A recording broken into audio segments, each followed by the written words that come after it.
Roma 11, talata 1 hanggang 36. Kinahabagan ng Diyos ang Israel. Ito ngayon ang tanong ko. Itinakwil ba ng Diyos ang kanyang bayan? Hindi.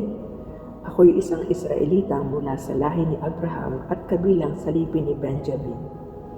Hindi itinakwil ng Diyos ang kanyang bayan sa simula pa'y hinirang na niya. Hindi ba ninyo alam ang sinasabi ng kasulatan tungkol kay Elias? Dumaing siya sa Diyos dahil sa ginagawa ng Israel. Panginoon, sabi niya, pinatay nila ang iyong mga propeta at giniba ang iyong mga dambana. Ako lamang ang natira at ibig pang patayin din. Ngunit ano ang sagot sa kanya ng Diyos? Nagtira ako ng 7,000 lalaking hindi sumamba sa Diyos-Diyosang si Baal. Gayon din ang kasalukuyan. Mayroon pang nalalabi mga hinirang ng Diyos dahil sa kanyang kagandahang loob. Hinirang nga sila dahil sa kanyang kagandahang loob, hindi dahil sa kanilang mga gawa, sapagkat kung dahil sa mga gawa, hindi na ito matuturing na kagandahang loob. Ano ngayon? Hindi nakamta ng buong Israel ang kanyang ninanais, sapagkat matigas ang ulo ng iba. Ang mga hinirang lamang ang nagamit nito. Ganito ang sabi ng kasulatan.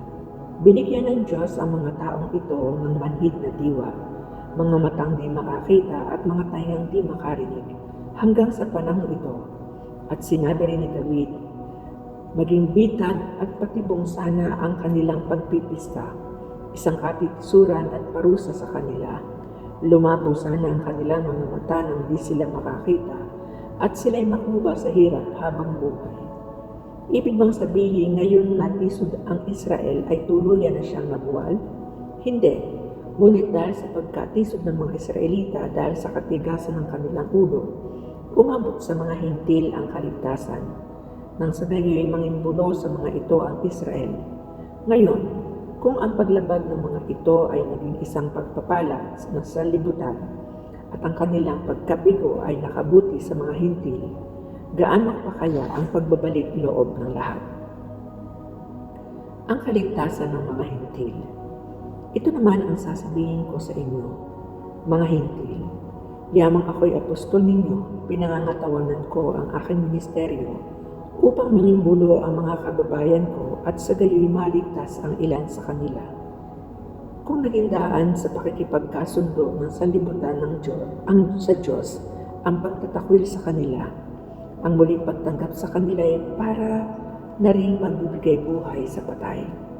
Kung ang unang tinapay na galing sa minasang harina ay inihandog sa Diyos, nakahandog na rin ang buong masa. At kung nakahandog sa Diyos ang ugat ng isang kahoy, nakahandog na rin ang kanyang mga sanga. Kung pinutol ang ilang ng tunay na olibo, at ikaw na isang sanga ng olibong ligaw ay iniumpungod sa puno upang makabahagi sa dagdag galing sa ugat, hindi ka dapat magmalaki. Alalahanin mong hindi ikaw ang may dala sa ugat, ang ugat ang may dala sa iyo. Sasabihin mo naman, pinutol ang mga sanga upang ako'y may umpong. Totoo yan. Pinutol sila dahil sa di nila pananalig sa Diyos, ngunit inuumpong ka dahil sa iyong pananalig sa Kanya. Kaya't huwag kang magmataas, sa halip ay matakot ka, sapagkat ang mga katutubong sanga ay hindi pinanghihinayangan ng Diyos, hindi ka rin niya panghihinayangan. Dito'y makikita natin ang kabutihan ng Diyos at ang kabagsikan niya.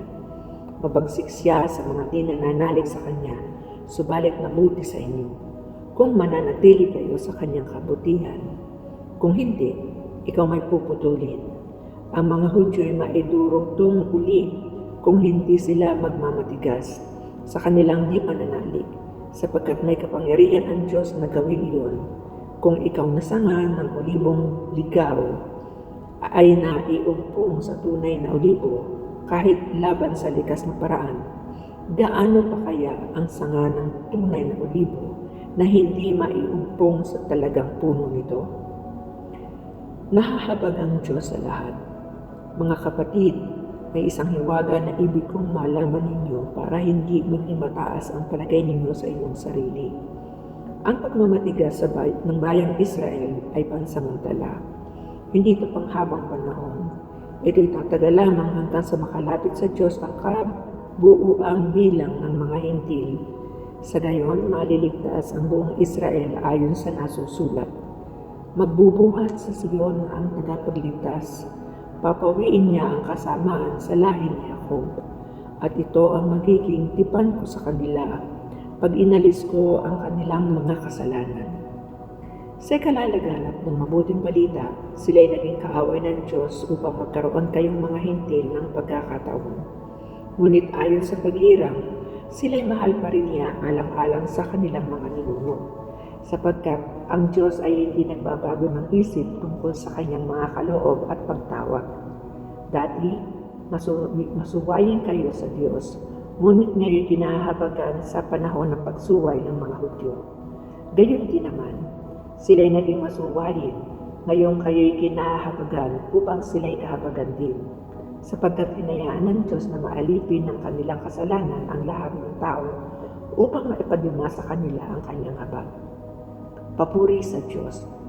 Nagpakasagana ng kayamanan ng Diyos, di matarok ang kayamanan, katarungan at kaalaman ng Diyos. Hindi malirip ang kanyang mga panukala at pamamaraan, gaya ng nasusulat, sapagkat sino ang nakaalam sa pag-iisip ng Panginoon? O sino ang naging tagapayo niya? Sino ang nakapagkaloob ng anuman sa Diyos para siya na may gantimpalaan? Sapagkat mula sa Kanya at sa pamamagitan niya at sa Kanya ang lahat ng bahay, bayan, bagay. Sa Kanya ang karangalan, magpakailanman. Amen. Ang salita ng Diyos.